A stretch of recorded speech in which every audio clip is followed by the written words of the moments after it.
What's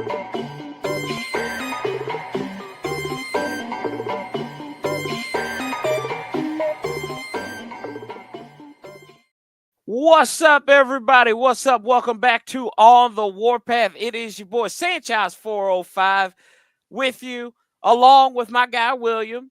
And we're here to talk about the Washington Commanders. If you're new to the channel, make sure you subscribe, click that like button on the video, and make sure you share this video because y'all know what we're talking about here. We talk about them Washington Commanders.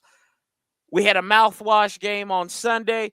Then we getting ready for family business tomorrow night. And William, we dive right into it because it's going to be a quick week to remember this.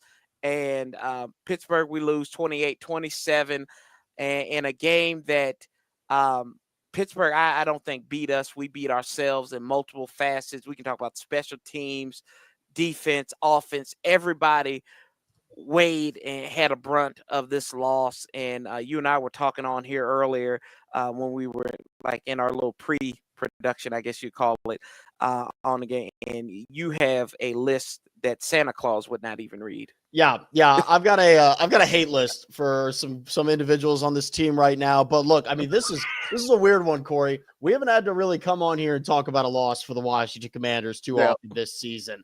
And I think that, before we get into it, it is worth saying that we have to put all of this into perspective. Yes, sir. This is still a 7-3 football team, and we are incredibly happy with what we have seen. This has built a foundation for years to come. We are incredibly pleased with what Adam Peters, Dan Quinn, and now Jaden Daniels are doing to build the future of this franchise. Period. That being said, the sky's not falling either. Just for you all. It's not. Still up. But that being said, we should have won that football game on Sunday. That was a winnable football game for the Washington Commanders, and there were a couple of things that were persistent issues for this team that got exploited that I want to get into. The fatigue of the defense throughout fourth quarters and how they continued to fall apart in the fourth against a run game. We saw it starting back to those Giants games. They just lose the ability to stop the run. Like you said, top of the hit list right now is, my guy, a guy that I hold near and dear to my heart as a former Wahoo, Olamide Zaccheaus. I put the first one on him. The second one, I got a couple other people that are making the hate list, moving their way up for that opportunity even existing. But look, you said it perfectly. This is not a game that necessarily the Steelers won. I think that they did a lot of things right. I think that they gave Jaden a lot of things to look at and a lot of things to think about that he had not seen before. But at the end of the day, this was much more a Commanders loss than it was a Steelers win. Yes. I don't think there's any bitterness between that. And like you said, Olamide, shame on me. You fool me once, shame on me. You fool me twice, shame on you, or however it goes. I don't know. I got somebody who can tell us that.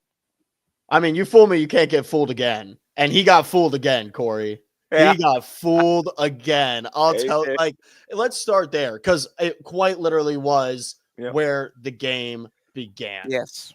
That this is not a team that is used to being rattled. Like we said, this is not a team that is used to losing. They're not used to getting punched in the mouth. And right off the rip, right, you see that go down. Mm-hmm. He gets hit in the helmet with the ball. And I'm immediately just looking down at my watch saying it is going to be a long afternoon. That is an uncharacteristic, unforced, undisciplined error from the Washington special teams that has been pretty good at putting Jaden Daniels in good field position throughout this season. And then you go to the second one, not to get too ahead of ourselves, but the first one, it happens. This is a big game. This is a game that we had been chalking up for a while as probably Washington's toughest test of the season to date, given the form that the Bengals were in. Look, you make a couple mistakes. It is. Everybody's getting into the rhythm. My question is, why is he out there a second time? Why are you being given, if it's not your day, it's not your day. But it's like we said, fool me once, shame on me. Fool me, can't get fooled again. And in this situation, I just don't think that there should ever be a possibility to muff a second kick like that. I do not think that Olamide should have been that guy, despite his good track record this season. If it's not your day, it's not your day. And they should have made a strategic call right off the bat there that, you know what, we've seen him. He's done it. It's not his day. Let's pull him out. Yeah, I this is my thing, and this is going to be an indictment on him, but it's also going to be like, well, maybe this is what's going on. Who else is there to return the punts? Like, who do you have that's sure-handed there? Because that's been a critical problem that we've had before, right? It was always going with oh boy, oh gosh, from BYU we had I can't think of his name. Dax Milne. We had Dax Milne because he was short-handed, right? But he could never return a punt to saves. Like Trey Quinn was the same way. We didn't have anybody short-handed back there. Last year we had to go get Crowder, and he was the returner, but he didn't have but that one big return against Atlanta. Yeah. Part of me is I think it's a fear on whoever, who's been fielding the punts throughout the week, but also to this point, he's done that 3 weeks in a row. Yep. It's not it's not an issue. It's a habit now. He continues to do that. He's done that 4 times in the last 3 games.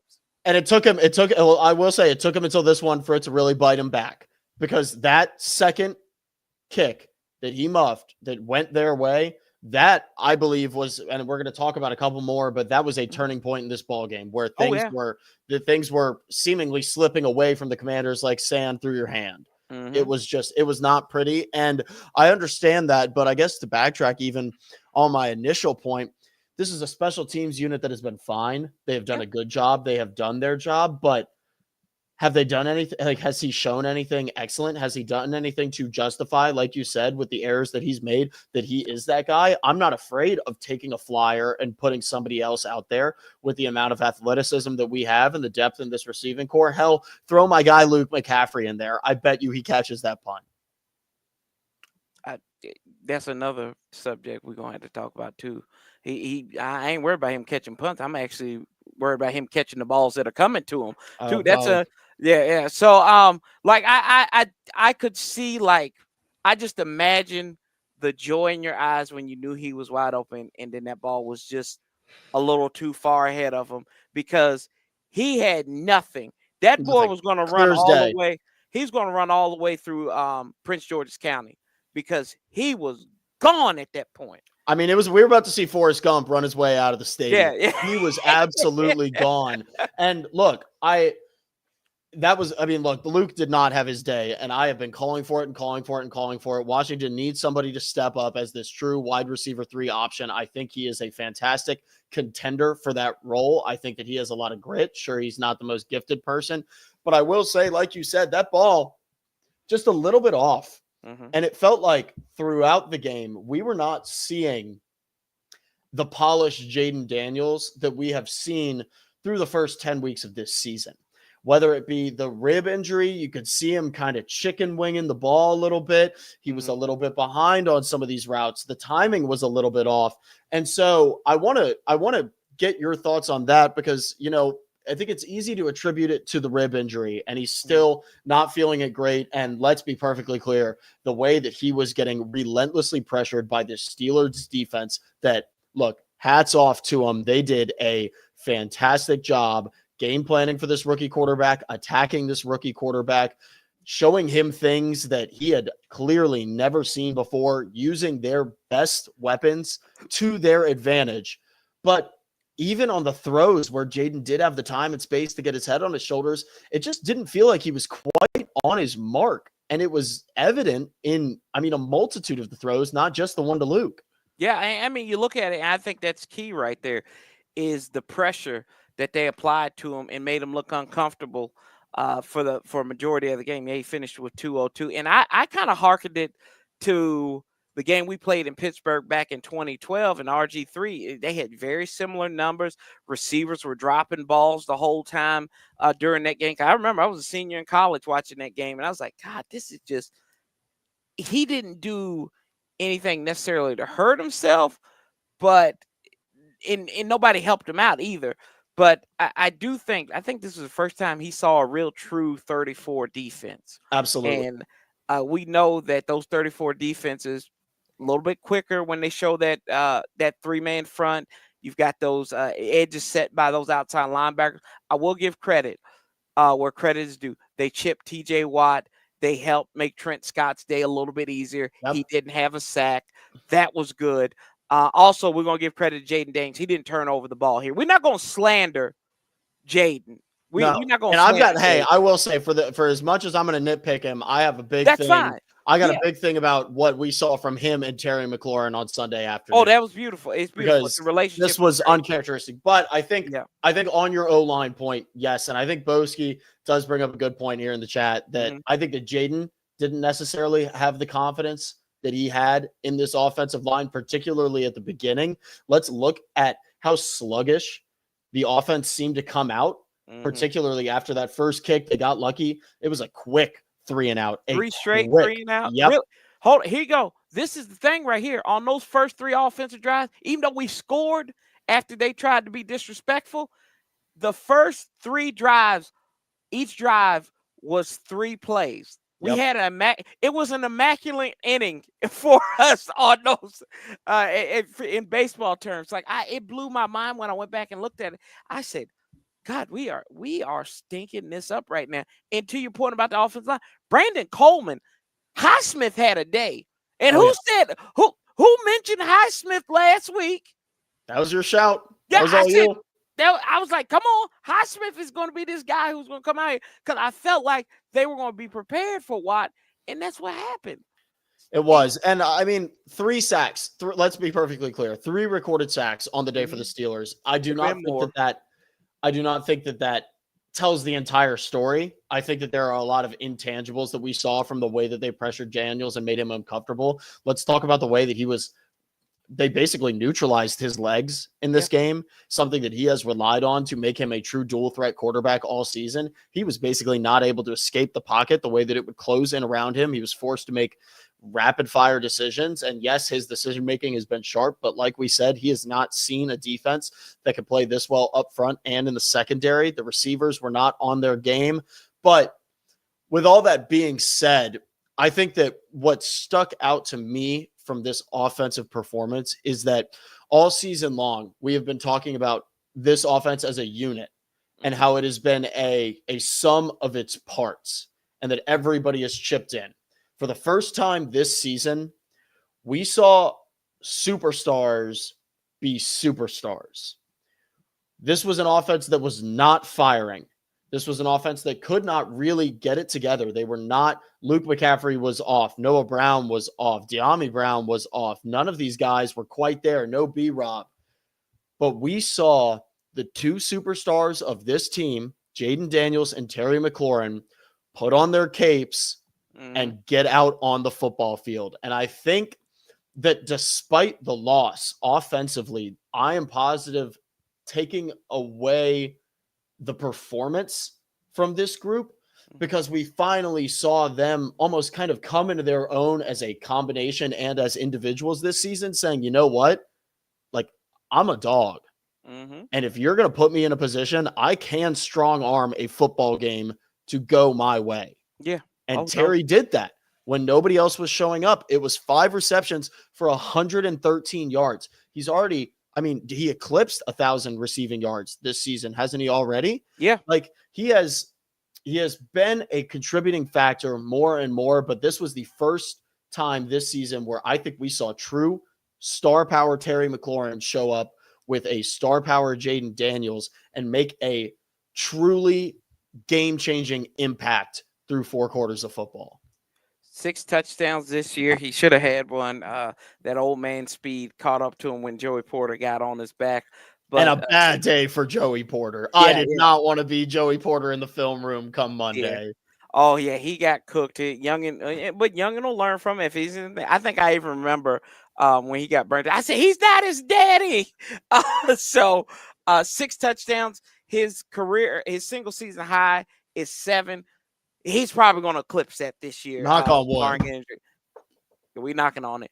But yeah, like you said, Terry is come to his own. He is doing things that we knew he could do as soon as you finally had a quarterback. I'm not talking about that 4 you're wearing on your chest either, but as soon as he had a legitimate quarterback to come in here and feed him the ball, it was great.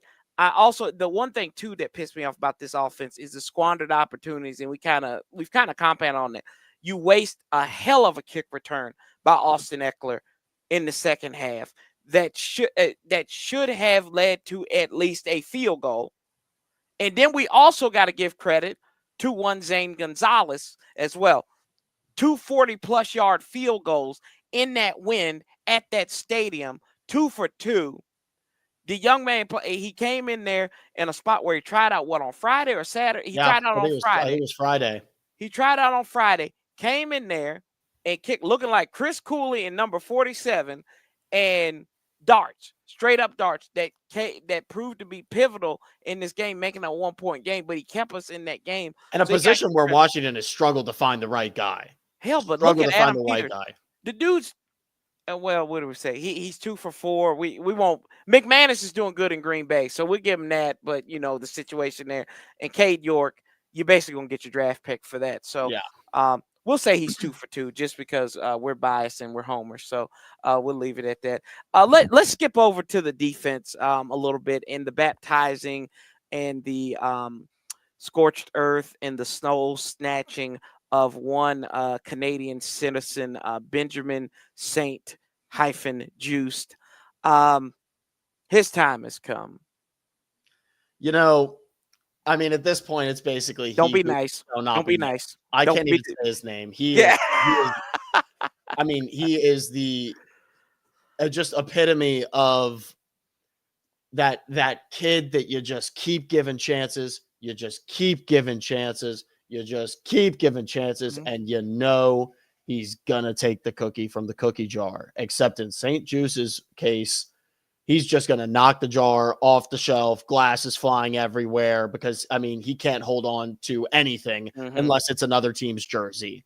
He has been somebody that the Washington organization has invested so much time and effort, and it seems like genuine passion and interest into trying to develop.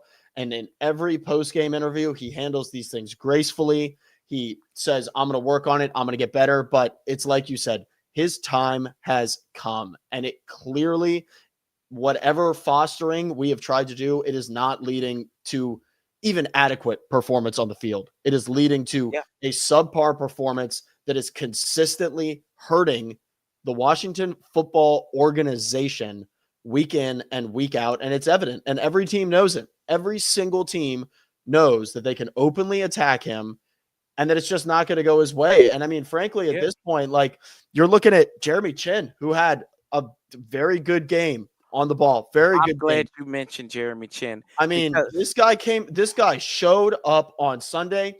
Take the pick out of it. This guy had fantastic coverage on the short routes, on the long routes. He was getting help. He was with Igabagane, and he was covering, the 70% of the earth, this kid. And he had a fantastic football game for a defensive performance that on a wider scale, I do not think was bad, with the exception of BSJ. But Chin, what can you say about him? He had a great day on Sunday.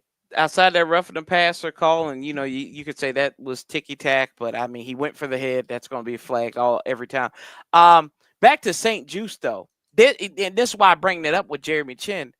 When he was flagged for that pass interference, right? What did St. Juice do?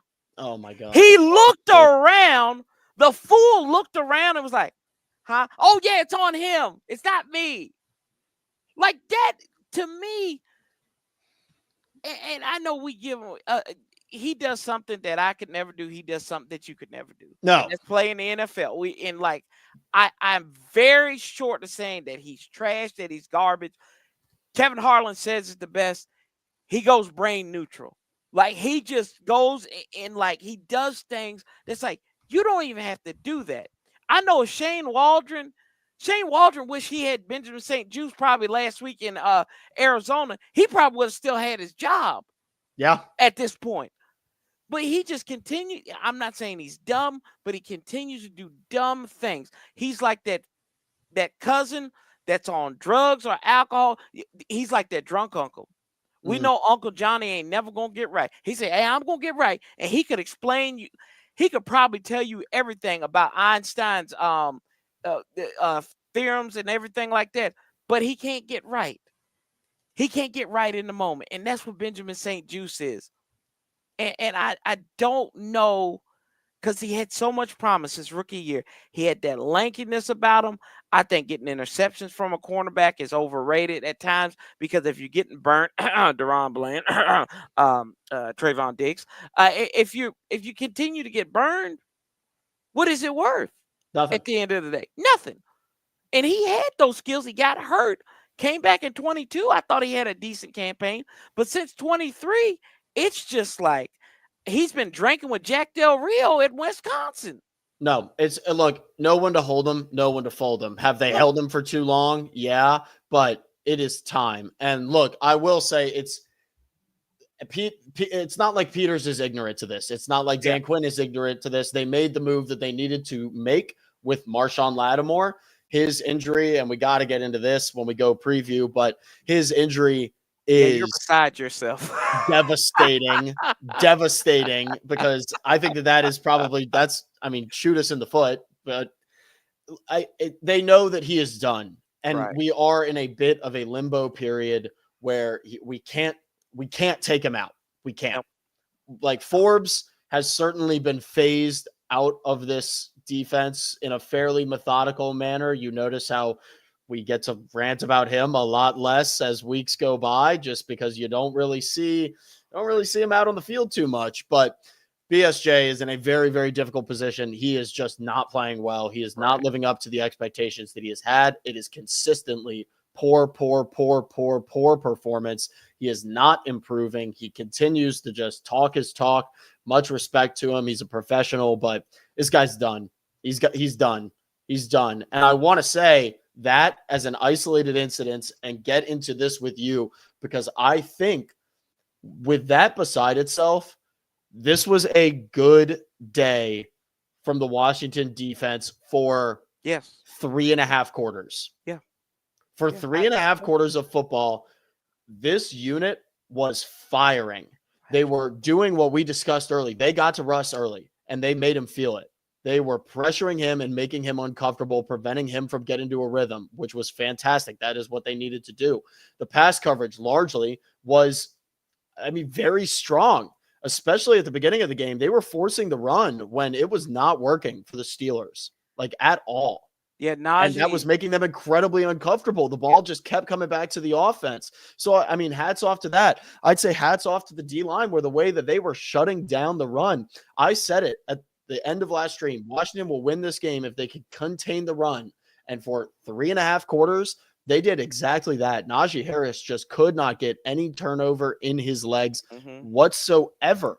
And I think that it is a testament to what Joe Witt said. I think it was in the second game of the season before the Giants game, is that, people don't have faith in this defense, but we are building to something that is going to be successful. And like we said, we don't even need success. We need bum average. Yep. And if the defense can play for 4 full quarters, like they played for 3.5 quarters on Sunday, this is not just a bum average defense, but this is a run of the mill average defense, which is all Jaden Daniels will need. Yeah, under 200 yards passing for Russell Wilson. I look at this, and you and I talked about this before. We talked about this on PSF one time, and I said I expect more out of the offense. I expect more just because of how they play and how they execute. They let us down. The defense did not let us down because we know what to expect out of this defense.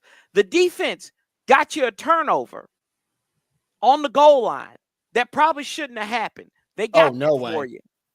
They got that for you. And yet and still, what did you do? You turned around, pissed on yourself, 3 and out, punt the ball, and a few plays later, they score. So, they did enough. On third down, I think they were 7 of 16. So under 50%, that's what you want from your defense every time. You maybe want to get it closer down to like the 30s and something like that. But for the most part, you executed in that respect. And they did enough for you to win. And the offense could not get their shit together. And that's what cost you the game. I mean, that's what it is. And I do want to say my entire perspective on this game, as I mentioned, is through 3.5 quarters. Mm-hmm. And this harkens back to what I discussed with you last week going into this game, is that this Commanders defense, for as much as, we work to praise them, to build them up, they have continued to degrade through 4 quarters of football, from a average run of the mill to bum average to eventually a devastating unit. And I think, in my eyes, one of the best things that the Steelers did was right at the start of that 3rd quarter, where they had that long offensive drive. And I think it was somewhere around like an 8-minute drive where they kept the defense on the field, and it just wore them down and wore them down and wore them down until they were beaten. And then, just like we saw in the Giants game, just like we've seen for the past several weeks, the defense just starts getting run over. Mm-hmm. And the running game for the opposing team, a running game that was weak through 3 quarters of football, just starts to explode. And next thing you know, not only are they moving the chains, but they're taking time off the clock so that Jaden doesn't even get the ball back in favorable position. Yeah. And it's what Doc Walker always says. It's a manhood issue. And that's what it was. They were getting beat out. I could just see the physical dominance that Pittsburgh started to exude on that drive that you were talking about. I'm trying to find it here because it ended in a scoring drive, didn't it? Yep, it ended in a scoring drive. I want to say it started right around 13 minutes, 12 minutes, and went all the way through 7 on the game clock, maybe a little bit more, where, they just moved the ball so methodically that the defense just kind of fell to pieces. And this unit is not designed to hold up for that long. It's like a dam that's held together by duct tape, and they are going to do their part, and that duct tape works. It works, and it will hold things together. But at a certain point, when the offense is 3 and outed, and it is just punch after punch after punch for this defense, they're going to break, because they're not designed to do this. Yep. And it's just, that part is just frustrating to watch. Yeah. Because the defense has got it. You have to put it on the defense because they're not playing a full 4 quarters. But at a certain point, the offense, like you said, did not have a good day, and they cannot be consistently 3 and outed in the manner that they were if they want to win football games. You've got to exceed what your defense is doing, and I think this is a perfect segue. Unless you have any more on this game. It's a short week. We've got a short memory. Let's move on to Philly. There you go. That's the best thing about it. It's one of these games we wish we had back. So anyway, I hate this team. I hate this team with everything in my face. I know a lot of old school people. They say Dallas is the team that I hate. Philadelphia. I hate everything about it. I feel like Kendrick Lamar in Euphoria. I hate the way you look. I hate the way you dress. I hate the way you sing. I just hate everything about the Philadelphia Eagles in the land of sisterly love. We come a call into Philadelphia, who's won 5 straight games coming off the bye week. They beat Dallas last week, 34-6. They've won the last 7 out of 10 against us in this series, and we come beat, battered, and tattered into this game where they had I do believe that Emmanuel Forbes' mother gets child support from AJ Brown after last season, so that's a positive. That is a positive, right? Because he got sunned twice against them. But this game, Philadelphia, your initial thoughts on the Eagles, who are 7-2, leading the NFC East by a half a game? Well, and I was going to say, coming into last weekend, it was the Washington Commanders leading by half a game, but it felt like it was due time for the Eagles with the way that they have been playing to probably regain that spot. So you were looking at one of the most prolific offenses, probably league wide right now with the form that Saquon Barkley is in and the My God. way that they have started to figure it out. I was talking to a friend who is an Eagles fan today, and we were discussing how at the beginning of the season, it was undoubtedly the Commanders that had that party locker room. Things are going right. We've got the high vibes. We're riding the wave kind of energy. It feels as if that is decisively shifted to Philadelphia now. This is a team that is riding on cloud nine. They just beat the brakes off of the Dallas Cowboys, as you would say. It's time to get out the belt because that was belt to ass. The Dallas Cowboys in a hurting spot, but the Philadelphia Eagles made them look absolutely silly out on the football field.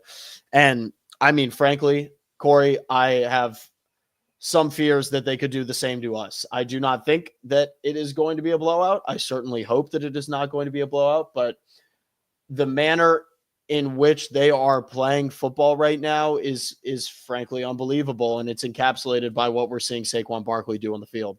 Yeah, I just Saquon Barkley, a guy who's given us hell. I think he's got over 1,000 yards against Washington in his career. And he's just, I mean, he made that highlight reel, juke jive, whatever you want to call it, against Jacksonville. And this is another thing. People talk about our record too, William, but Philadelphia has beaten all these teams on this record. They're all under 500. I'm not taking that away from them. I'm not taking it away from them, but they are all under 500 that they've won on this 5-game winning streak. This is the first team that they're playing since Tampa that has a winning record. So it's buck up time for both of these teams.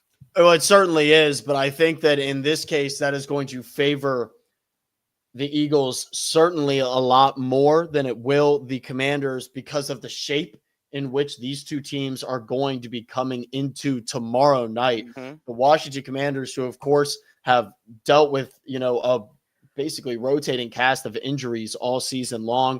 Brian Robinson, who I definitely want to touch on his impact on the game tomorrow night, will be making his return finally. But the Commanders are not without injury concerns of their own. Of course, like we mentioned, Lattimore is not going to be in the game, which is going to be, I mean, we've given BSJ his time on the show. He's not worth being spoken about anymore. He's going to get given hell on the football field tomorrow night. And we really were, even like we talked about before Sunday, relying on Marshawn Lattimore to be a presence in the backfield for the Commanders to shut down this prolific wide receiver core. But even up front, Brandon Coleman, Cornelius Lucas, and Andrew Wiley, all questionable for Washington. This is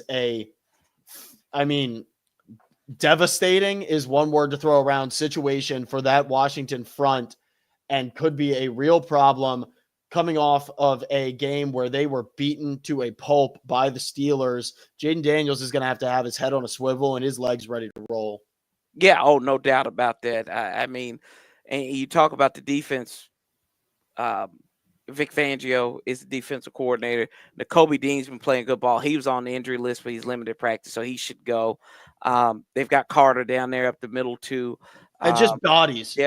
Corey. Bodies. Some of the biggest bodies that the Commanders have seen all season up front, with a beat up and broken down line. And it's like we talked about before. It's like if you were coming off a game against the Bengals a couple years ago, you're not coming out of that game against the Steelers defense feeling good. Right. You're not feeling good if you get a 7-day recovery. You're not feeling good even if you get the long recovery. If you had played on Thursday the week before. But to come around on 3 days into game day, you could say what you will about, the guys' quotes in the locker room. We're fired up. We're ready. Quinn says it's good for this unit. I guarantee you that they will still be feeling Sunday afternoon when they wake up tomorrow morning. Oh, no doubt about it. That's what the worst thing about these Thursday night games is, especially if you beat battered and bruised. But I do remember a couple of Thursday night games where the Redskins were beat battered and bruised. I remember against Chicago on a Thursday night back in 2007. They came out and they played inspired football. I mean, it was Todd Collins and Todd Yoder scoring a touchdown. Nobody had that on their bingo card. So I mean, to your point, they're probably gonna feel it still, but they have an opportunity here to come out and beat this team. And Biotish, he looks like he's getting healthier. Farrell should be available. Fowler's good. You're gonna need Igbenogany because You're going to need him. And he had a fine day on Sunday, but he's did. got to be better than he was. He He's does. got to be better than he was. Yeah. And then I think offensively, you're going to have a hell of a game from Zach Ertz. I think this is Is he due? He's Is due. he due? He's due.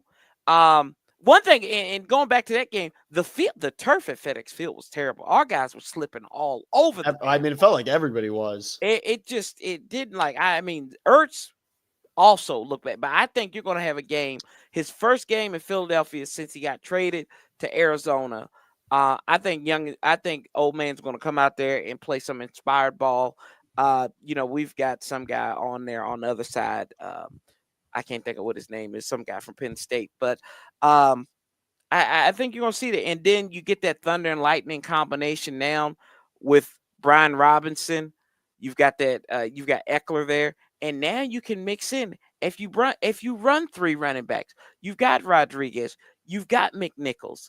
You can do all that. You can run four running backs if you need to, depending on how you want to play. So there's an opportunity there. You've got four guys that can go for you now and get you some substantial yards. You just don't have to lean on Brian Robinson, and you can keep him fresh. And hopefully that hamstring is good to go finally. Because dear God, I don't know about it. I don't know if he's going to the Dak Prescott school of hamstrings, but damn it, we need him to rock and roll. I agree with you. And I mean, it has been clear and obvious to anybody that has been watching Commanders football, the impact that he has on this team and the effects that it has on this unit when he is not on the field. Let me just lay this one out for you, Corey. So Jaden Daniels, who has been healthy every game, obviously with the exception of the rib, but that didn't really take him out, leads the team with 464 rushing yards. Despite Brian Robinson's injuries and not being in, 3 games now this season, he is still second with 461, only 3 yards behind Jaden Daniels. Eckler, 326, 140 yards behind Brian Robinson. This is somebody that, like we talked about, he generally doesn't end up being your explosive playmaker, but it is his consistent down in and down out performance and his ability to chip away the 4 yards, chip away the 3 yards to give Jaden a more convertible third down that has made the Commanders offense prolific and has allowed it to fire on all cylinders. And I think that the way that it stalls out, the way that things seem to be off rhythm, off kilter, it is when he's not in the game because Jaden feels as if he has to shoulder some of that running burden himself a little bit more. And he's not as comfortable being like, okay, I'm more in a pass mode with a running option. He's thinking, oh, I need to be worrying about, should I take off, as much as I'm trying to sling the rock. And I think that even just his presence on the field and the relationship that him and Jaden seem to have is going to ease Jaden's mind a lot. And I think that, we saw the way that they responded after the Baltimore loss. We saw how pissed off losing makes Jaden. There was a great video from JP Finlay of him on the field doing some throws today before getting on the plane, and all of a sudden he just launches one and then screams, "I'm back." Yeah. Was that the rib feeling better? Is he fired up? Is he confident? I think he is ripping and ready to go. And all of the above. I think Brian Robinson on the field is going to be obviously a tangible game changer, but I think in a lot of ways an intangible game changer for Jaden Daniels and the mood of this offense as a whole. Yeah, it's you pick your poison, right? It gives you so many different looks, and I like B-Rob being back because it does give you a better chance to win because you got so many options, and then in a game that is so short, at the turnaround time, you want to shorten the game up a little bit. You want to run the ball. You want to run that clock. You think Philadelphia is not going to do that as well? They are going to want to shorten this game up and get to that mini bye that like Marcus is talking about right there. And 11 days, and then you got to get ready for Dallas. Yeah.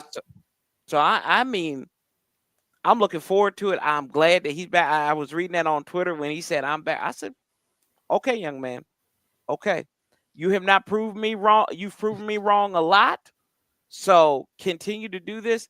And I think when them lights get big, I think Jaden is going to go out there. I think this team, I don't feel like this team has not felt unprepared for me probably since week 1. And I just felt like that was more or less because that team had not played together yet in the preseason. I think that had a lot to do with it, them getting up to regular game speed. They have never felt like under Dan Quinn that they have been unprepared. I think we're going to see a very prepared team. I think that you're going to see a Philadelphia Eagles team that maybe like, hey, you know what? You guys are coming off love. We just blew the brakes off of Dallas, and we're at home. We're ready to roll up on y'all because we saw what we did to y'all last year. I agree. I think that Dan Quinn said it well in his, I believe it was his Monday press conference when asked about it.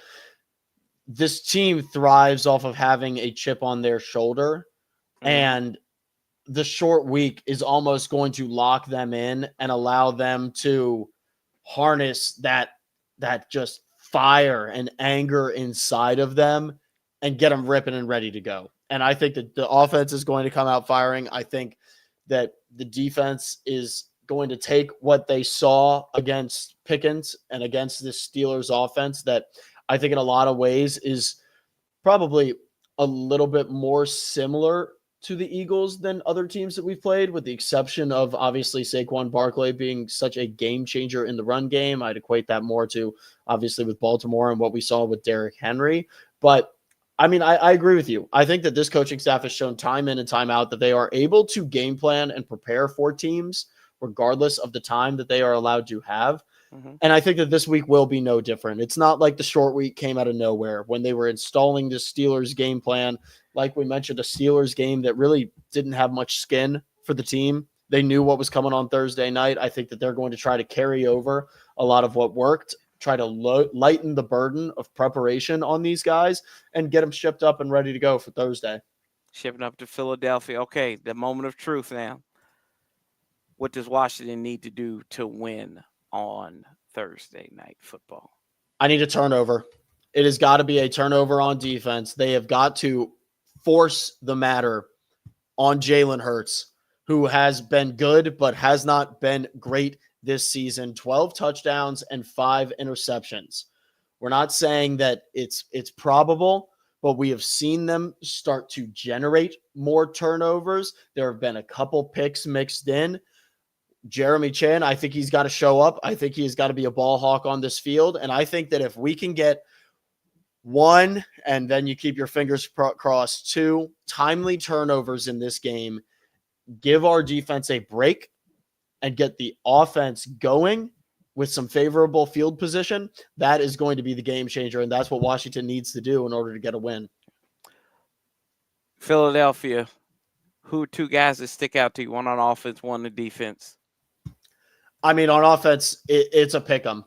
You could literally pick any single guy from this Philadelphia offense. You gotta pick one. They'll burn you. They'll burn you. For me, this is tough because how do you pick one? We've already mentioned he who shall not be named, who is going to get burnt to a crisp and thrown into the garbage can because he is unedible on the field.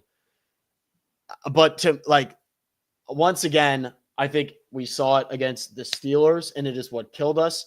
We saw what the Ravens were able to do against us on the ground. It is going to be the containment of Saquon Barkley and whether they are able to hold him at bay even, because we know we are going to get burnt over the top. Joe Witt knows that. Dan Quinn knows that. They know that it is going to happen. But you have got to get your wins where you can take them. And the Commanders have shown that they are able to contain the ground game. It's just a matter if they could do it for 4 quarters. Saquon Barkley is the guy that they've got to get. And he's going to be the biggest weapon on offense. Yeah. Defense. Now, see, I've been looking at it. Quinyon Mitchell is a guy that catches my eye and a guy that could give the Commanders a lot of problems if nobody decides to show up down the wide receiver list. Like, we know that Terry is going to be doing everything that he can out there. Quinyon Mitchell is a guy that we've got to attack. Like, we have got to go at him and try to create opportunities because, like, there's only so much you can do against Gardner Johnson. And, I mean, that's going to be a hell of a matchup on the outside. But somebody in this receiving core has got to step up and go at him. And they have got to make him incredibly uncomfortable very early in this game and force the Eagles to adjust how they're approaching the Commanders defensively and just make them change their scheme. Because I think that if we do not force the matter on their defensive game plan going into this game and force adjustments on them, they are going to be very comfortable beating down the Commanders' offense just backwards and backwards and backwards and backwards. So I'm looking at Quinyon, and then, you know, and you could pick them from up front. You could pick them with the state that this line is in. We talked about the injuries at the tackle position. Somebody's, quite frankly, I don't know who it is that is going to have to step up because we don't know. We have our 3 tackles all questionable for this game. Somebody's going to have to step up and make a big play. What do you think? Yeah, I like on offense, it's going to be A.J. Brown because I think he could possibly have a repeat performance of what he did the last year in both Don't bring games. that up. Two games that were winnable games for Washington and a season that was lost, which I found was very interesting. He's a commander killer. He is a commander killer. So I will give it to him on the offensive side of the ball. He's got 3 touchdowns, 553 yards on just 28 receptions this year. It's ridiculous. It's horrifying efficiency. Horrifying. Yes. And, you know, Saquon's going to go over 1,000 yards. He's only 9 yards away from 1,000. So he'll break that tomorrow night. On defense, like you said, I think it's a little different there, but I'm going to go with the Mighty Mouse. I'm going to go with Nakobe Dean, the linebacker from Georgia. He's had a couple of interceptions. He's been playing some good ball. I think he can make a difference on defense for him. So we've got our little X factors from the Pigeons. What's the final? And then I think also, I didn't answer the question that I posed to you. Washington wins. Washington wins if we control the ball. We play ball control offense, control the clock, and we get timely turnovers. Like especially in their house. Yes. Especially in their house. Take the crowd out of the ball game as quick as you can, and you have an opportunity to win. And don't forget, Olamide Zaccheaus scored I think he scored a touchdown against us. No, he did. Yeah. Mm-hmm. Yeah, he did. He looked, not to say he has his moments, but stop putting him on the kicks. Get him out of there. Take him off special teams. I heard it. Take him off. But I think on a general note, in their house, I do think that we are going to see a burgundy and gold presence in Philadelphia tomorrow night. I hope and pray because that place is it's a hellhole. Yeah, it's the pits. Final score. Give me a final score. And who wins? This one's painful. Oh, I know. That's why I got you to go first. See, you really threw me under the bus here. Yeah, yo, no, I know. See, I mean, look, with the exception of standout performances against the Bengals and a strong performance against the Cowboys last week, who are a very bad football team, the Eagles have not been like blowing up the scoreboard. They like to hover right around 24, 28. They can get up to 30 against very bad teams. If they crack 30, I think that we lose this football game. So I definitely can't go that route. I think that, man, this is tough because, you know, in my heart of hearts, you want it to be an offensive shootout. But then I think back to the Baltimore game where we didn't see much offense. And now you got the glasses on and you're making me nervous. I'm going to go 28-24. You got to take the boys. It's got to be it's our time. They've had their time. It's got to be us. This team reacts so well coming off of a loss. They're hungry. They need it. They know how important this game is for the history of Washington. They know what it would mean as a statement of Jaden's first game. I'm drinking the Kool-Aid. I'm drinking the Kool-Aid, Corey. I'm going 28-24 on the books, Washington. Okay. So I didn't set you up that bad. You set me up, though. I do not think Washington wins this game. I just don't. I don't. Short week, the injuries. I think they're kind of looking forward to reset on this mini bye. Not saying they're going to come in here unprepared. I just don't see a path to victory in this game. I think Saquon going to run the ball. I said A.J. Brown is my guy. They got Dallas Goedert, who's a pretty good tight end as well. They're going to make things happen. I think Washington puts a valiant effort up. Maybe we might get a benefit of that with the officiating call, but not in Philadelphia. Somebody clip it. Somebody clip it. Yeah, clip this. Don't clip that. Don't. I will copyright strike everybody who clips this. Even myself. I go, unfortunately, Pigeons 27, us 21 on Thursday Night Football. I mean, if we get to 21, it could be anybody's ball game. And, I know, man. I just feel like I feel like we got to get out on them boys quick to win. I'm not saying we can't win, but I just feel like I just keep on going back. This is the homer in me. Yeah. That is like it pains You're holding me to on. say I'm holding on to hope that I'm wrong. I want to be wrong. I want to be wrong. And I love your optimism. I want to be like you. I want to sip that Kool-Aid. But I got diabetes and I don't want the sugar. I got to drink zero sugar Kool-Aid. Well, yeah, you need a little sweetener in there. We need to get you a little sweetener. I need some stevia or some sweet and low. And emphasis on the low on that. But you know what? We'll see what happens. I'll tell you what, this entire conversation and all of the issues that we've talked about has me fired up for December 22nd. Because let's see what state that these two teams are in. We're not even getting past this. I stand by my pick. I stand by 28-24. But let's see where these two teams are at come December, and I think that is going to be a showdown for the ages. Yeah, I think that may be Sunday Night Football, 4 p.m. Fox window or CBS or something. Here you go, Broad. F. George says your long-term problem that you will find out Josh Harris is not serious about winning chips. It's strictly a money-making venture for him. Okay. He empowers people to do the right thing. I mean, y'all. I feel empowered. This is a 70. I mean, this is probably a 76ers fan. Yeah, we need a nuclear take button. Yeah. Like just stop it. Just stop that. I don't know. Can y'all hear this? Can y'all hear Stephen A? Oh no, hold on. Stephen A, you're not playing for me, buddy. What are you doing? Here we go. Can you hear Stephen A? Can't hear him? No. Yeah, I couldn't hear You know Stephen what he's saying. Yeah, he's like, we don't give a damn about it. So we don't care. We Plus, you really think Magic Johnson's going to let this team fall into nothing? Hell no. Exactly. Magic Johnson loves winning.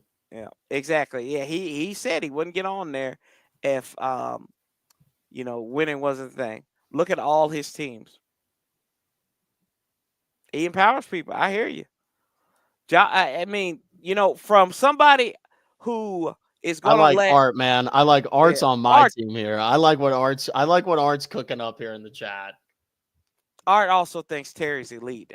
We have to go. How many 1,000-yard Russian seasons? How many 1,000-yard seasons is that? How many 1,000-yard seasons is that? He got to get double-digit touchdowns. How many 1,000-yard seasons is that? 7 touchdowns is criminal. Yeah. That's a criminal record, but I put that on his quarterback. Let's see here. Yeah, Magic owns like $5 worth of. He still owns part of it, so he's got a voice in there. Him and Mark Hine, they've all got it. So, I know that's what you want, and plus you got to think too. Josh Harris, he's got people he's got to report up to outside of just himself. He's got a whole ownership group, the biggest in the NFL. He got more people to be accountable to than just himself. And he's got big fans. He's got former fans of this team too. So that are legitimate fans, not people whose daddies were fans and they went out and bought the team and pissed it away for 25 years. I got you. Eagles 1977 says the link in Philadelphia is going to be jumping. Well, that's Go true. Pigeons. It will be. It will be. Terry is Mr. Very Good. He is. Marcus says 28-24 as well. He agrees with that. I hope I'm wrong. Y'all know I hope you're wrong too. I hope I will go on here. We will clip this damn thing off on Thursday, and I will say I was wrong. Just like I was wrong about Matt Stafford winning the Super Bowl back in 2021. I didn't believe it was going to happen, but damn it, it happened. I mean, if we get 28-24, we win this game. We might have to pop on Friday. We might have a few. Oh words. yeah. We probably going to have to pop on and do. We had to do impromptu live. We'll have a few words. It'll be ghetto. It'll be like a ghetto setup because I'll be at work somewhere in a corner. So, but we will definitely. We might still have the drinks flowing in Washington. Yeah, that's true. Paulie says F you, Corey. I love you too, Paulie. Love you, brother. But yeah, I'll be here tomorrow night, Thursday Night Football. We pumping the audio so you can hear it. We can hear drunk ass Al Michaels and Curb Street. Rest in peace. His puppy dog passed away last week. So shout out to Herbie, and we'll see what happens there. And we can see Ryan Fitzpatrick too. Dear God. Anyway, any final words, William? Hey, HTTC, baby. It's a big one. This is the one we need, boys. This is the one we need. Yep. And we will see you either Friday or we'll see you next Wednesday. You'll see Friday or maybe never again. No, we'll see William all here again. He always got that. We've got this going now. We're flowing. So we're Warpath good. Wednesday, baby. That's appointment viewing. That is true. So y'all make sure you check it out. Make sure y'all check out the Take Command podcast with Craig Hoffman, Logan Paulson. William produces that, so check it out. They do some good work on there, and appreciate it. We keep that same damn energy. We outlast the bastards together. And I saw this quote. I used to say it all the time. Don't give up until a miracle happens. Sanchez 405. Love, peace, and hell. Somebody play my damn theme music. We out of here, y'all.